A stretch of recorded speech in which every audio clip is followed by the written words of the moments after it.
ऋषि विश्वामित्र ने इस प्रकार कथा सुनाना आरंभ किया। पर्वतराज हिमालय की सर्वगुण संपन्न 2 कन्याएं थीं। समेरु पर्वत की पुत्री मैना इन कन्याओं की माता थी। हिमालय की बड़ी पुत्री का नाम गंगा तथा छोटी पुत्री का नाम उमा था। गंगा अत्यंत प्रभावशाली और असाधारण देवी गुणों से संपन्न थी। वह किसी बंधन को स्वीकार न कर मनमाने मार्गों का अनुसरण करती थीं। उसकी इस असाधारण प्रतिभा से प्रभावित होकर देवता लोग विश्व के कल्याण की दृष्टि से उसे हिमालय से मांग कर ले गए। पर्वतराज की दूसरी कन्या उमा बड़ी तपस्विनी थी। उसने कठोर और असाधारण तपस्या करके महादेव जी को वर के रूप में प्राप्त किया। विश्वामित्र के इतना कहने पर राम ने कहा, हे भगवान, जब गंगा को देवता लोग स्वर्गलोक में ले गए तो वह पृथ्वी पर कैसे अवतरित हुई और गंगा की त्रिपथगा क्यों कहते हैं? इस पर ऋषि विश्वामित्र ने बताया, महादेव जी का विवाह तो उमा के साथ हो गया था, किंतु 100 वर्ष तक भी उनके किसी संतान की उत्पत्ति नहीं हुई।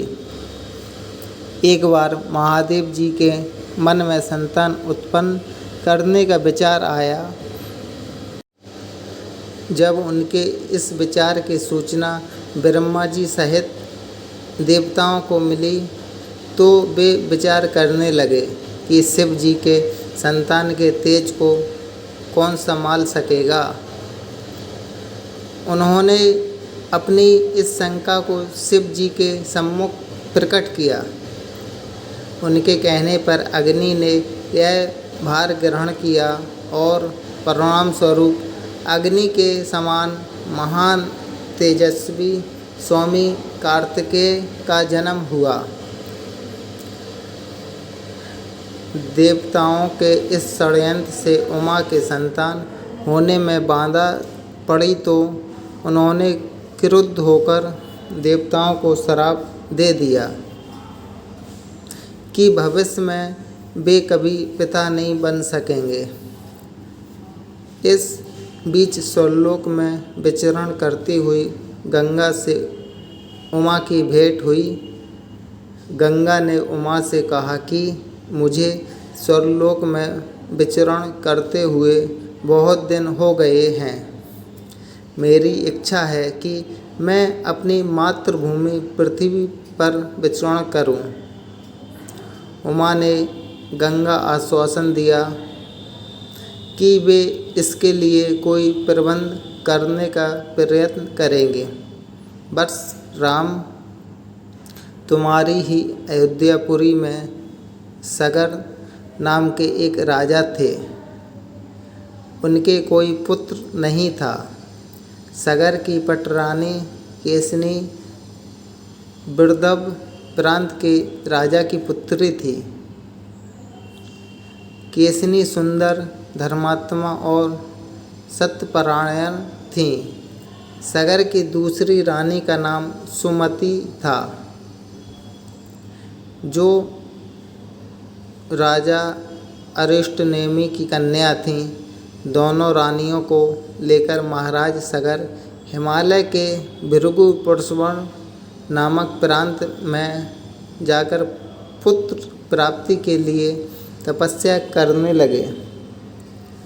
उनकी तपस्या से प्रसन्न होकर महर्षि भृगु ने उन्हें वर दिया कि तुम्हें बहुत से पुत्रों की प्राप्ति होगी।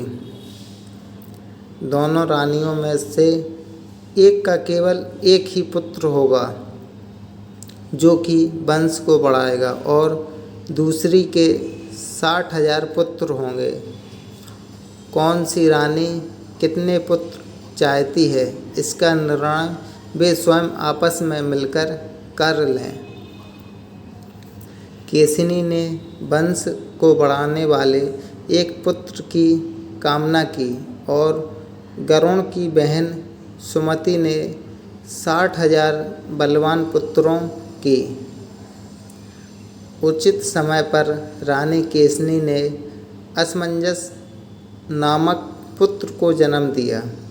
रानी सुमति के गर्भ से एक तुम्बा निकल जिसे फोड़ने पर छोटे छोटे 60,000 पुत्र निकले। उन सबका पालन पोषण घी के घड़ों में रखकर किया गया।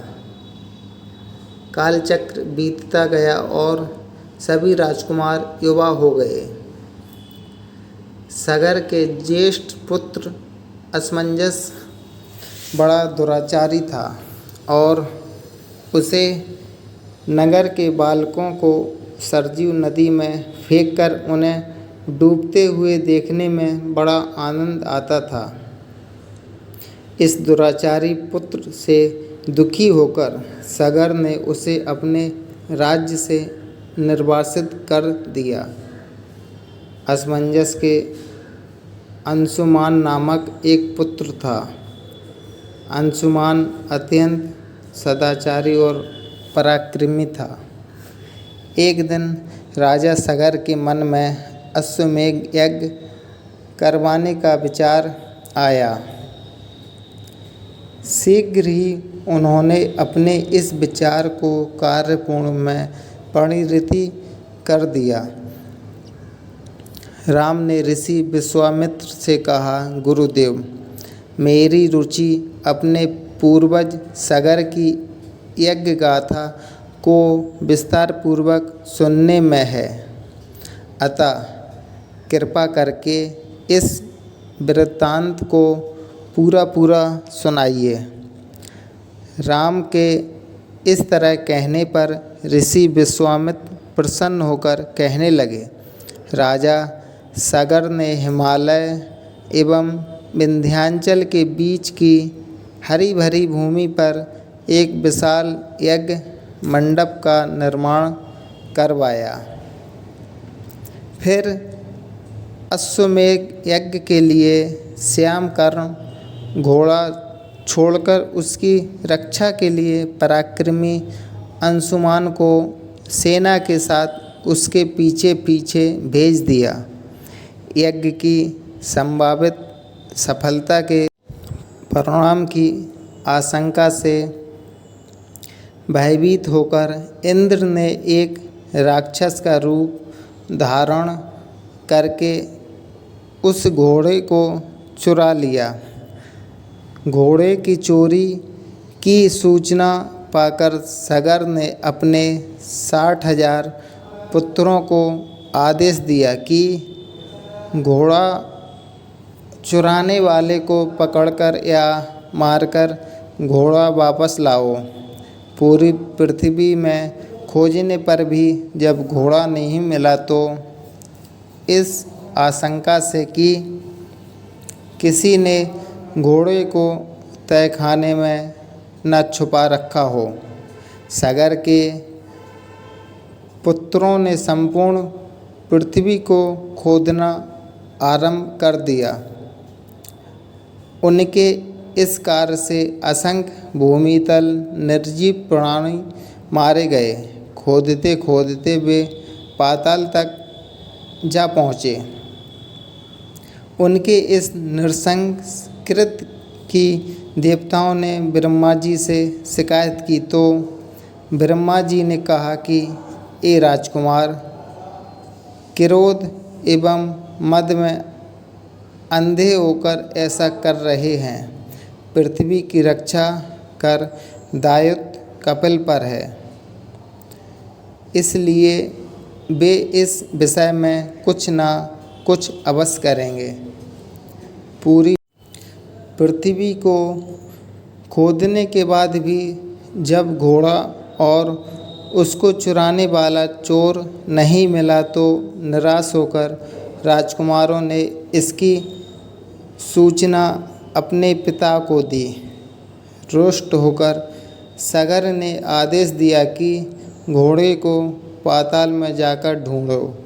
पाताल में घोड़े को खोजते खोजते वे सनातन वसुदेव कपिल के आश्रम में पहुंच गए। उन्होंने देखा कपिल देव आंखें बंद किए बैठे हैं और इन्हीं के पास यज्ञ का वह घोड़ा बंधा हुआ है। उन्होंने कपिल मुनि को घोड़े का चोर समझकर उनके लिए अनेक दुर्वचन कहे और उन्हें मारने के लिए दौड़े। सगर के इन कुकृत्यों से कपिल मुनि की समाधि भंग हो गई। उन्होंने क्रुद्ध होकर सगर के उन सब पुत्रों को भस्म कर दिया। कैसी लगी दोस्तों ये कहानी, कमेंट करके ज़रूर बताएं। इसका अगला भाग, अगली कहानी भाग 2 में होगी।